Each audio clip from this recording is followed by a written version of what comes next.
ನಮಸ್ಕಾರ ವೀಕ್ಷಕರೇ, ನಾನು ಅಂಚನಾ ಗುರೂಜಿ ಮಾತಾಡ್ತಾ ಇದ್ದೀನಿ. ಇವತ್ತು ಅಂಚನದ ಬಗ್ಗೆನೇ ನಿಮಗೆ ತಿಳಿಸ್ತಾ ಇದ್ದೀನಿ. ನೀವೇ ಮನೆಯಲ್ಲೇ ಮಾಡಿಕೊಳ್ಳುವಂಥ ಅಂಚನ ಅಂಥದ್ದು ನಾನು ಇವಾಗ ಸಿಂಪಲ್ ಆಗಿರೋದು ನಿಮ್ಗೆ ತಿಳಿಸ್ತಾ ಇದ್ದೀನಿ. ನೀವೇ ಮಾಡ್ಕೊಬೋದು, ಚಿಕ್ಕ ಮಕ್ಕಳಿಂದ ದೊಡ್ಡವ್ರವರೆಗೂ ನೋಡ್ಬೋದು. ಮನೆಯಲ್ಲಿ ನೀವೇ ಮಾಡ್ಕೊಬೋದು. ಯಾರ ಸಹಾಯನೂ ನೀವು ಪಡೆಯೋಂಗೆ ಅವಶ್ಯಕತೆ ಇಲ್ಲ.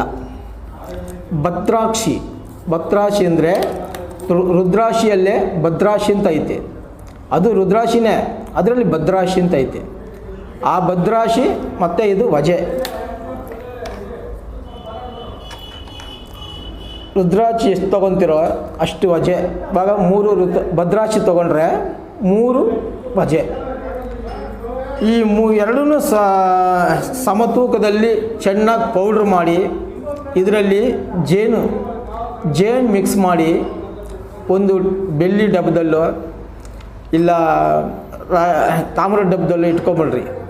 ನಿಮಗೆ ಬೇಕು ಅಂದಾಗ ಒಂದು ವೀಳ್ಯದೆಲೆ ತೊಗೊಂಡು ಆ ವೀಳ್ಯದೆಲೆಯಲ್ಲಿ ಹಚ್ಬಿಟ್ಟು ಮನೇಲಿ ನೀವು ನೋಡ್ಬೋದು.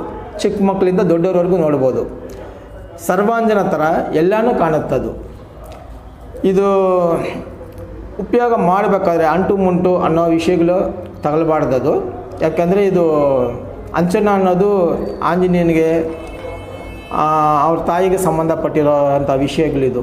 ಅದರಿಂದ ಶುದ್ಧವಾಗಿ ಇದನ್ನು ಉಪಯೋಗ ಮಾಡೋದಕ್ಕೆ ಪ್ರಯತ್ನ ಮಾಡಿರಿ. ಈ ಭದ್ರಾಶಿ ಎಲ್ಲಿ ಸಿಗುತ್ತೆ ಅನ್ನೋದು ನೀವೇ ಸ್ವಲ್ಪ ಟ್ರೈ ಮಾಡಿ ತೊಗೋಬೇಕಾಗುತ್ತೆ. ತೊಗೊಂಡು ಉಪಯೋಗ ಮಾಡಿರಿ. ಇದರಲ್ಲಿಂದ ನೀವು ಸಕ್ಸಸ್ ಆಗ್ತೀರಾ. ನಮಸ್ಕಾರ. ಮತ್ತು ನಾನು ಮುಂದಿನ ವಿಡಿಯೋಯಲ್ಲಿ ಭೇಟಿ ಆಗ್ತೀನಿ.